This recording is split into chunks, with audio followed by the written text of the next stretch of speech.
The world is failing women in all of the Sustainable Development Goals, particularly Goal 5.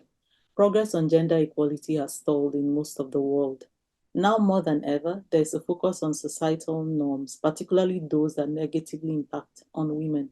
Societal norms are not all bad. Many of them help us to navigate the world, guide how we interact with others, and they help to maintain order. However, several gender norms lead to increased health risks and limit access to, as well as quality of healthcare, especially for marginalized populations. Hi, I am Charity Oga Omenka, an assistant professor and global health researcher with the University of Waterloo, Ontario, Canada. My leadership project has been influenced by my identity as an African immigrant, a mother to three daughters, as well as my research experience in Africa and Asia. All of my life, I've been acutely aware of and influenced by the boundaries placed on women by the societies I've lived and worked in. In 2017, I was collecting data for research on access to healthcare for drug-resistant tuberculosis in Nigeria and found out that there were a few women and children who had been diagnosed with the disease but were not on treatment because of family interference. One particular case was that of a young woman in her 20s who was willing to start treatment. While on the phone with her to link her up with the healthcare team, her dad snatched the phone away from her and yelled into the phone, telling us to never contact her again as he believed that she has received the faith healing. Other interviews revealed women waiting for permission from their husbands to start treatment. What was also startling was the helplessness of the TB program in breaching family wishes to reach these women and children. My leadership, my leadership project involves reviewing literature, doing a stakeholder mapping, and then conducting a pilot survey looking at advancing women's health decision-making autonomy. Our survey so far has reached 56 very experienced healthcare professionals in Africa, Asia, Europe, and the Americas, working in diverse areas as clinicians, researchers, public health programming, education, and advocacy. When we asked participants about some prevailing gender norms in the region where they work, we saw that women's primary caretaker was the biggest norm, and this was also followed by being more valued if you are married with children, and this was in three regions.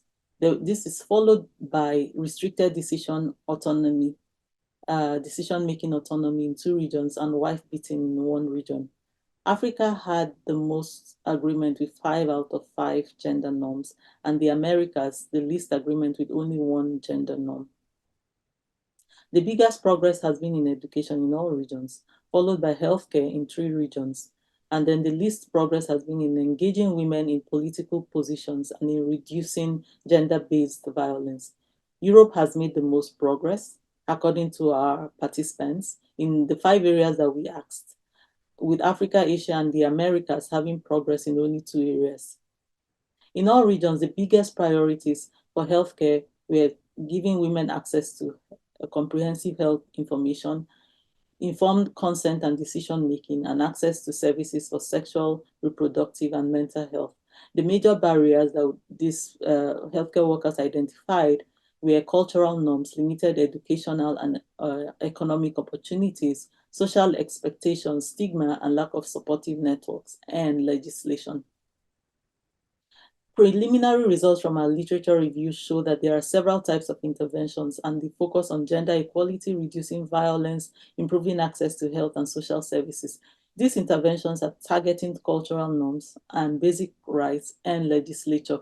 We are seeing that successful interventions address multiple levels of the ecological model, like individuals as part of families and communities and society. They also involve women as well as men. They engage participants as peers and as agents of change and use role models as well as co-designing with communities. The WomenLift project has helped me to reflect on my identity and what that means for me today, particularly the privileges and the opportunities that come with it. It has spurred me into starting research in an area that I'm really passionate about, one that touches me on a very personal level. Perhaps the biggest gain has been my newly found tribe of supportive women, women who are shaking things up in global health and who are my role models. I plan to continue this research by completing the current survey and literature review, then going beyond to design an intervention based on the lessons that have been learned, one that is culturally sensitive and has the prescribed ingredients for success. In closing, I want to thank you all for listening, and I want to thank the whole WomenLift team for this great opportunity and for the support we have received during the leadership project. Thank you.